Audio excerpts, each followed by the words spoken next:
28.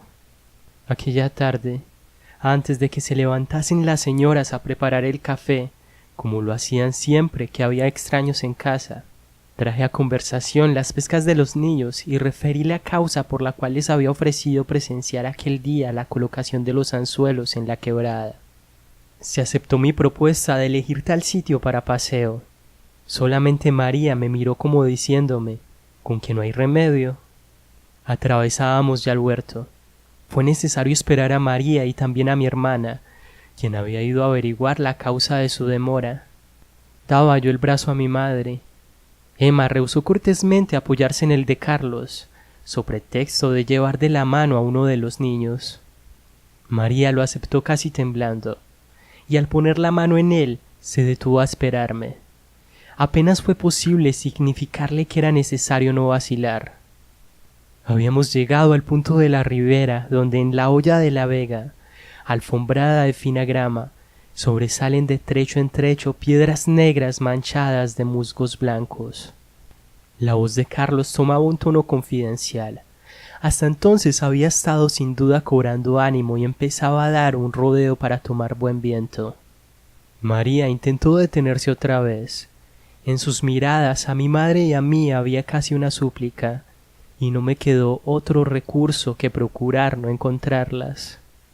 Vio en mi semblante algo que le mostró el tormento a que yo estaba sujeto, pues en su rostro ya pálido noté un ceño de resolución extraño en ella. Por el continente de Carlos me persuadí de que era llegado el momento en que deseaba yo escuchar.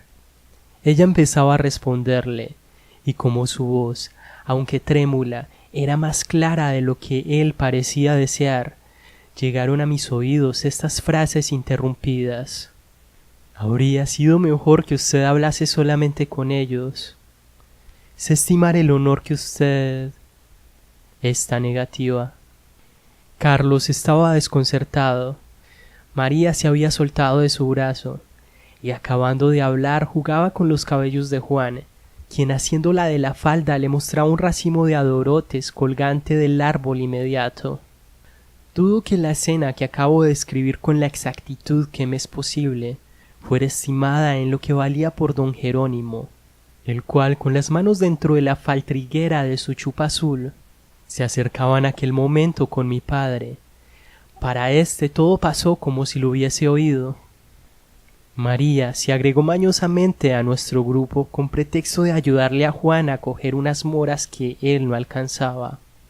Como yo había tomado ya las frutas para dárselas al niño, ella me dijo al recibírmelas: ¿Qué hago para no volver con ese señor?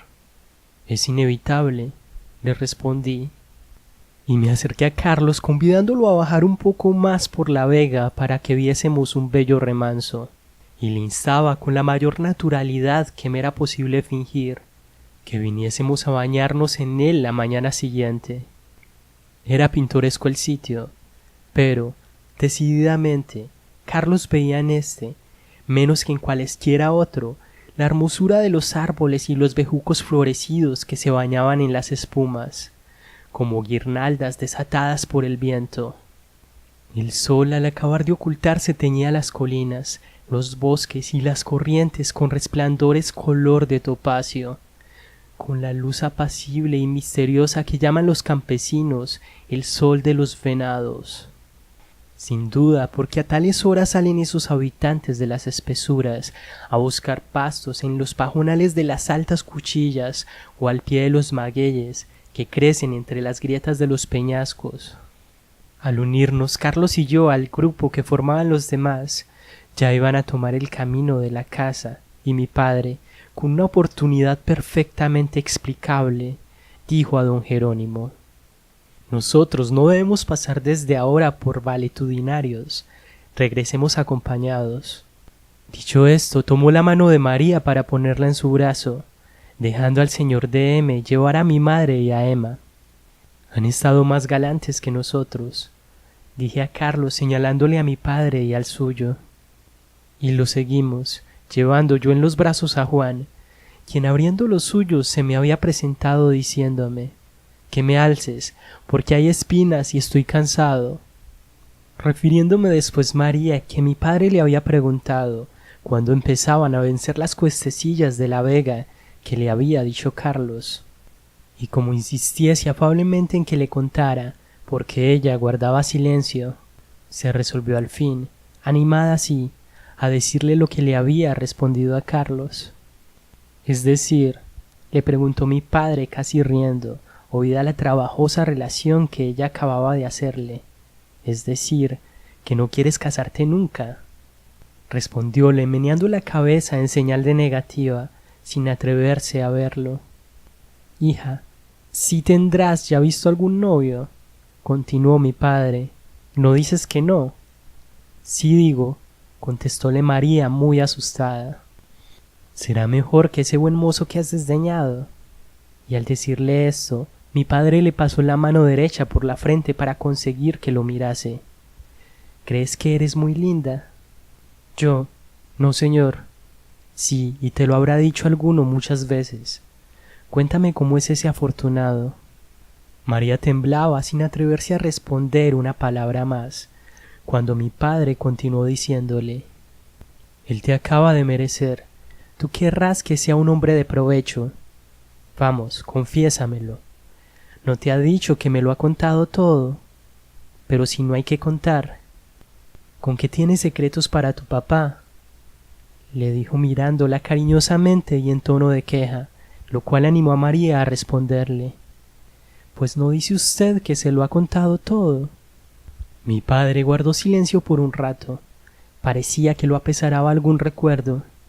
Subía a las gradas del corredor del huerto cuando ella le oyó decir: Pobre Salomón.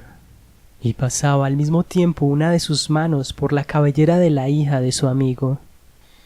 Aquella noche en la cena, las miradas de María al encontrarlas yo empezaron a revelarme lo que entre mi padre y ella había pasado. Se quedaba a veces pensativa, y creí notar que sus labios pronunciaban en silencio algunas palabras, como distraída solía hacerlo con los versos que le agradaban. Mi padre trató, en cuanto le fue posible, de hacer menos difícil la situación del señor de M. y de su hijo, quien, por lo que se notaba, había hablado con don Jerónimo sobre lo sucedido en la tarde. Todo esfuerzo fue inútil. Habiendo dicho desde por la mañana al señor de M. que madrugaría al día siguiente, insistió en que le era preciso estar muy temprano en su hacienda, y se retiró con Carlos a las 9 de la noche, después de haberse despedido de la familia en el salón. Acompañé a mi amigo a su cuarto. Todo mi afecto hacia él había revivido en esas últimas horas de su permanencia en casa. La hidalguía de su carácter, esa hidalguía de que tantas pruebas me dio durante nuestra vida de estudiantes, lo magnificaba de nuevo ante mí. Casi me parecía vituperable la reserva que me había visto forzado a usar para con él. Si cuando tuve noticia de sus pretensiones, me decía yo, le hubiese confiado mi amor a María, y lo que en aquellos 3 meses había llegado a ser ella para mí, él, incapaz de arrostrar las fatales predicciones hechas por el médico, hubiera desistido de su intento, y yo, menos inconsecuente y más leal, nada tendría que echarme en cara. Muy pronto, si no las comprende ya, tendrá que conocer las causas de mi reserva, en ocasión en que esa reserva tanto mal pudo haberle hecho. Esas reflexiones me apenaban. Las indicaciones recibidas de mi padre para manejar ese asunto eran tales que bien podría sincerarme con ellas, pero no. Lo que en realidad había pasado, lo que tenía que suceder y sucedió, fue que ese amor, adueñado de mi alma para siempre, la había hecho insensible a todo otro sentimiento, ciega a cuanto no viniese de María. Tan luego como estuvimos solos en mi cuarto, me dijo, tomando todo el aire de flaqueza estudiantil, sin que su fisonomía desapareciera por completo la contrariedad que denunciaba: Tengo que disculparme para contigo de una falta de confianza en tu lealtad. Yo deseaba oírle ya la confidencia, tan terrible para mí un día antes. ¿De qué falta? Le respondí. No la he notado. ¿Que no la has notado? No. ¿No sabes el objeto con que mi padre y yo vinimos? Sí. ¿Estás al corriente del resultado de mi propuesta? No bien, pero lo adivinas. Es verdad. Bueno, entonces, ¿por qué no hablé contigo sobre lo que pretendía antes de hacérselo a cualquier otro, antes de consultárselo a mi padre? Una delicadeza exagerada de tu parte. No hay tal delicadeza. Lo que hubo fue torpeza, imprevisión, olvido, lo que quieras. Pero eso no se llama como lo has llamado. Se paseó por el cuarto y deteniéndose luego delante del sillón que yo ocupaba. Oye, dijo, y admírate de mi candidez. Capitalista, yo no sé para qué diablos le sirve a uno haber vivido 24 años. Hace poco más de un año que me separé de ti para venirme al Cauca, y ojalá te hubiera esperado como tanto lo deseaste. Desde mi llegada a casa fui objeto de las más obsequiosas atenciones de tu padre y de tu familia toda. Ellos veían en mí a un amigo tuyo, porque acaso les había hecho saber la clase de amistad que nos unía. Antes de que vinieras, vi 2 o 3 veces a la señorita María y a tu hermana, ya de visita en casa, ya aquí. Hace un mes que me habló mi padre del placer que le daría yo tomando por esposa a una de las 2. Tu prima había extinguido en mí, sin saberlo ella, todos aquellos recuerdos de Bogotá que tanto me atormentaban, como te lo decían mis primeras cartas. Convine con mi padre en que pediría él para mí la mano de la señorita María. ¿Por qué no procuré verte antes? Bien es verdad que la prolongada enfermedad de mi madre me retuvo en la ciudad, pero ¿por qué no te escribí? ¿Sabes por qué? Creía que al hacerte la confidencia de mis pretensiones era como exigirte algo a mi favor, y el orgullo me lo impidió. Olvidé que eras mi amigo. Tú tendrías derecho, lo tienes, para olvidarlo también. Pero si tu prima me hubiese amado, si lo que no era otra cosa que las consideraciones a que tu amistad me daban derecho, hubiera sido amor, tú habrías consentido en que ella fuera mi mujer sin... Vaya, yo soy un tonto en preguntártelo, y tú muy cuerdo en no responder. Mira, agregó después de un instante en que estuvo acodado en la ventana, tú sabes que yo no soy hombre de los que se echan a morir por estas cosas. Recordarás que siempre me reí de la fe con que creías en las grandes pasiones de aquellos dramas franceses que me hacían dormir cuando tú me los leías en las noches de invierno. Lo que hay es otra cosa. Yo tengo que casarme, y me halagaba la idea de entrar a tu casa, de ser casi tu hermano. No ha sucedido así, pero en cambio buscaré una mujer que me ame sin hacerme merecedor de tu odio. Y... ¿de mi odio? Exclamé interrumpiéndole. Sí, dispensa mi franqueza. ¡Qué niñería! No, qué imprudencia habría sido ponerme en semejante situación. Bello resultado, pesadumbres para tu familia, remordimientos para mí, y la pérdida de tu amistad. Mucho debes de amarla, continuó después de una pausa. Mucho, puesto que pocas horas me han bastado para conocerlo, a pesar de lo que has procurado ocultármelo. ¿No es verdad que la amas así como creíste llegar a amar cuando tenías 18 años? Sí, le respondí seducido por su noble franqueza. ¿Y tu padre lo ignora? No, no, preguntó admirado.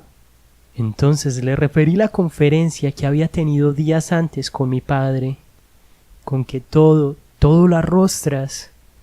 Me interrogó maravillado, apenas hube concluido mi relación. Y esa enfermedad, que probablemente es la de su madre, y vas a pasar quizá la mitad de tu vida sentado sobre una tumba. Estas últimas palabras me hicieron estremecer de dolor, ellas, pronunciadas por boca de un hombre a quien no otra cosa que su afecto por mí podía dictárselas. Por Carlos, a quien ninguna alucinación engañaba, tenían una solemnidad terrible, más terrible aún que el sí con el cual acababa yo de contestarlas. Púseme en pie, y al ofrecerle mi brazo a Carlos, me estrechó casi con ternura entre los suyos. Me separé de él abrumado de tristeza, pero libré ya del remordimiento que me humillaba cuando nuestra conferencia empezó. Volví al salón, mientras mi hermana ensayaba en la guitarra un vals nuevo. María me refirió la conversación que al regreso del paseo había tenido con mi padre. Nunca se había mostrado tan expansiva conmigo. Recordando ese diálogo, el pudor le velaba frecuentemente los ojos y el placer le jugaba en los labios. Muchas gracias y hasta la próxima.